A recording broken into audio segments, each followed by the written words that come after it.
Patrick here says, the church's position on social issues, rather social justice issues, confuses me. Now, most bishops, other clergy, and even popes seem to have embraced that politically liberal philosophy as a way to alleviate poverty is to soak the rich and transfer wealth. And this is in spite of the fact that their approach to solving problems. I'm going to skip a little bit of preamble in here. So here we go. The confusing part is that in virtually every other area of human activity, the church does teach the importance of personal responsibility, and she is right to do so.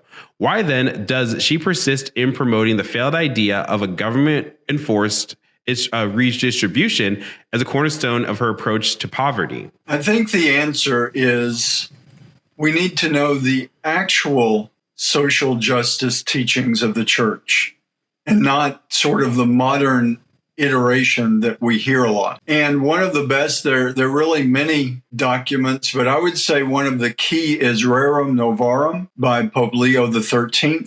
Just as a lot of what we're dealing with and consider just part of the world we live in, the industrial age, information, all of the things that we consider just part of the normal lives that we lead, it was just beginning to surface at that time toward the end of the 19th century.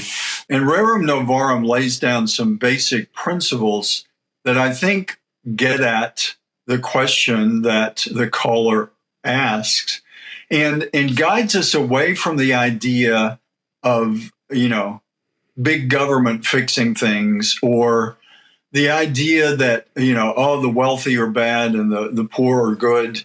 I mean, Christ says, blessed are the poor. And in another version of the gospel, blessed are the poor in spirit. I mean, I think both of those remind us that the blessing in being poor in this world, in whatever form that takes, whatever way we approach poverty, I mean, we're all called to a spirit of poverty in a sense, is reminding us where the real treasure is. And that is in the truth that is Jesus Christ. It's in our Catholic faith. It's in living for eternity, the salvation of our souls. That's the treasure we're after. And we need to be fighting for it tenaciously in this life. That's what it's about. And I think the social justice issues get lost when they start forgetting that basic goal. And Rerum Novarum says it much better than I could. In a papal document from more than 100 years ago. But I think it lays down some principles that even as we hear bishops or popes in more modern times speak, we need to look at what did the church have to say when all of this really started as far as these conflicts between wealth and poverty. You were just mentioning Uganda and their need for just clean water. And I think that's a reminder of what we have to cut through to a lot of times is what are the real needs and what are the individual children of God? What's going on with them? I think one of the greatest principles that gets lost in the world today that will be helpful for understanding social justice is subsidiarity. And that, I mean, God is the author of subsidiarity. And you might say, well, that's not in the gospel. What are you talking about? But subsidiarity basically just means God deals with individuals. And each of us need to remember our individual responsibilities, our individual blessings, and we need to always go back to subsidiarity. Where is the very best of human endeavor? It's on the local scene. Hopefully, I mean, that's where it needs to happen with subsidiarity is in families.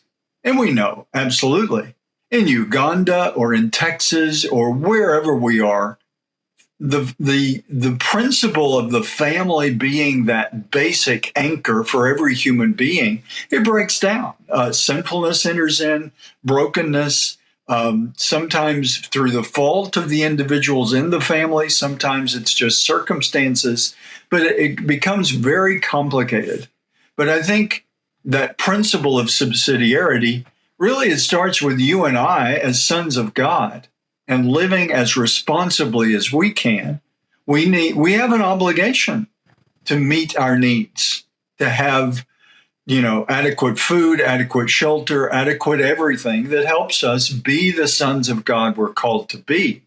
But anytime, and I can say, I have an obligation to share the wealth that I have. And I wouldn't be gauged as a wealthy man in terms of the world.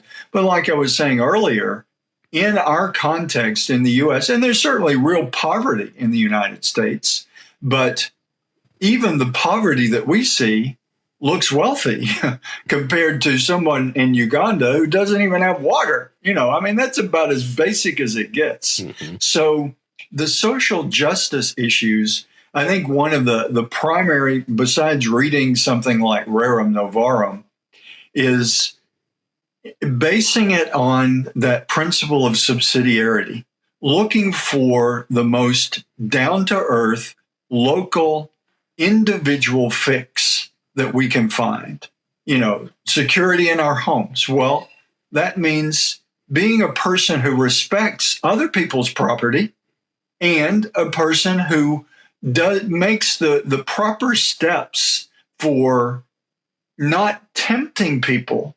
If you have a brand new car and you leave it unlocked, that in a sense is, I think in a very real sense, that's irresponsible for yourself. Mm-hmm. You aren't inviting someone to steal it, but you're allowing temptations for a young person to see a gorgeous new car. I'm into cars. I love cars. I always can see a car, and I just always have ever since I was a kid.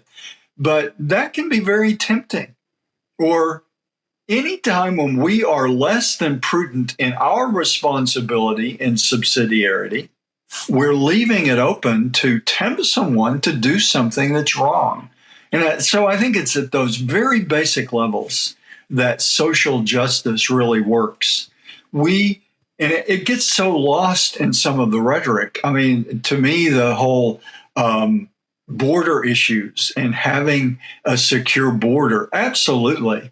A nation has an obligation to welcome those who are trying to come legally and who are in need, who need a better life. That's what built this nation, people coming here to seek a better life, really from the very beginning. They journeyed across the ocean to find a better life.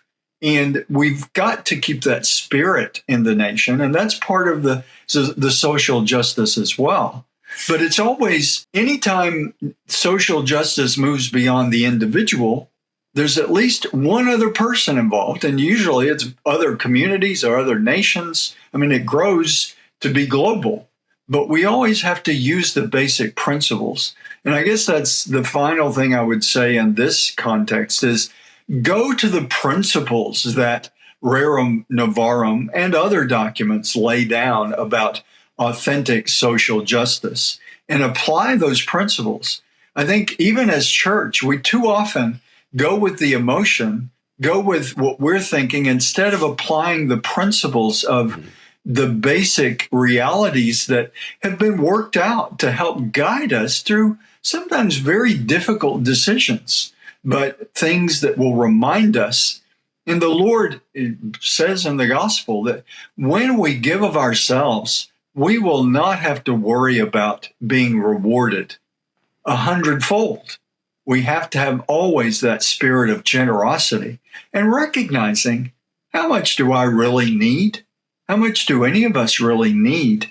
And part of that is what the social justice is built on as well, because when someone becomes fabulously wealthy, they may have worked hard to earn that, but they've got the obligation to ask, what do I need here? And what should I share to help someone who is demonstrating their subsidiarity-based decisions to work hard, to get an education, to get ahead in life?